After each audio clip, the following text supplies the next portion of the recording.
बिस्मिल्लाहिर्रहमानिर्रहीम। आबादगार दोस्तों, अस्सलाम वालेकुम। दोस्तों, हिन वक्त असां डिस्ट्रिक्ट सांगड़ जे प्रोग्रेसिव ज़मींदार हाजी गुलाम सरवर रिंद सां गॾु अवेस फार्म जेको मक़सूद जे भर में आहे उन टुकरे ते मौजूदु आहियूं जिथे सिरे जी जदीद तरीक़े सां पोखी कयल आहे, यानी प्लांटर ते पोखी कयल आहे।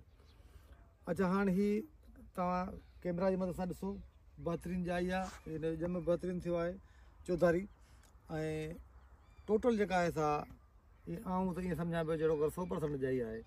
त हाणे हाजी तव्हां ॿुधायो त हीउ जेको प्लांटर ते तव्हां कमु कयो आहे त हाणे हीउ मुंहिंजे सम्झ में घाटी आहे, हिनखे छिटाई जो अमल कबो, केतिरी कबी, कीअं कबी ऐं छा करिणो आहे? बिस्मिल्लाहिर्रहमानिर्रहीम। अस्सलाम वालेकुम साईं। ही जेको असां माना पुखाई जेका कई आहे 2 अक्टूबर ते कई आहे, हिन में सिर्फ़ 1 किलो असां सीड ॾिनो आहे एकड़ खे। अच्छा, 1 किलो सीड लॻियल आहे एकड़ खे, माना 4 किलो सीड 1 बोरी DAP जी 4 एकड़ खे। सही, उहो कयल आहे। हाणे हिनखे जेका भली ही ज़मीन आहे न, हिनखे फुट ते करिणो आहे। जेका हल्की ज़मीन आहे उनखे अधु फुट ते कंदासीं, हिनखे घटि मां घटि तरह फुट ते रखिणो आहे। हाणे पटाई जो अमल शुरू आहे, जेका वठी कनि पिया, पोइ तयारी कनि पिया पटाई। यानी असांखे हिनखे फुट ते रखिणो आहे त जीअं हू बुढ़ो बधे। हा, बुढ़ो। अच्छा, हाणे ही वैरायटी कहिड़ी आहे? मतिलबु ही हाइब्रिड आहे या लोकल बि जेको पंहिंजो OP बीजा हुआ? न, OP बीजा जेके गुज़िरियल साल पाण वरिता उन्हनि मां रखियासीं न, उहे ई पंहिंजा बीजा आहिनि।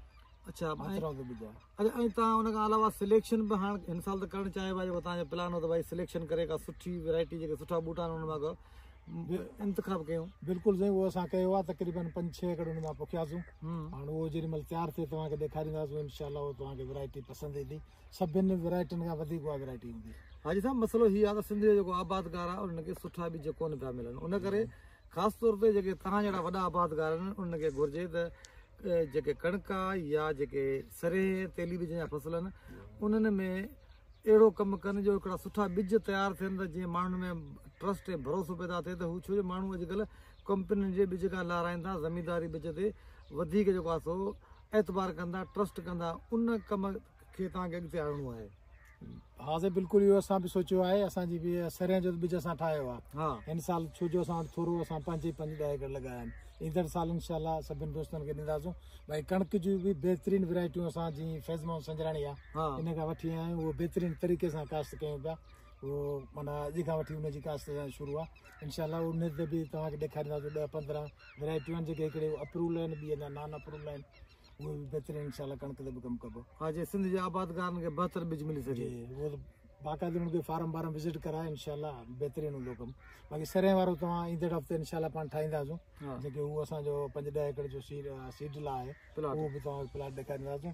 ऐं हिन खां अलावा हीउ 2.25 फुट जो प्लांटर आहे, हिकिड़ो असां 1.5 फुट ते कयो, उहो तव्हांखे हिन खां बहितरीनु पसंदि ईंदो। अच्छा, माना मुख़्तलिफ़ तरीक़ेकार कया आहिनि कहण जा। जी। तव्हां दोस्तनि जी वॾी महिरबानी।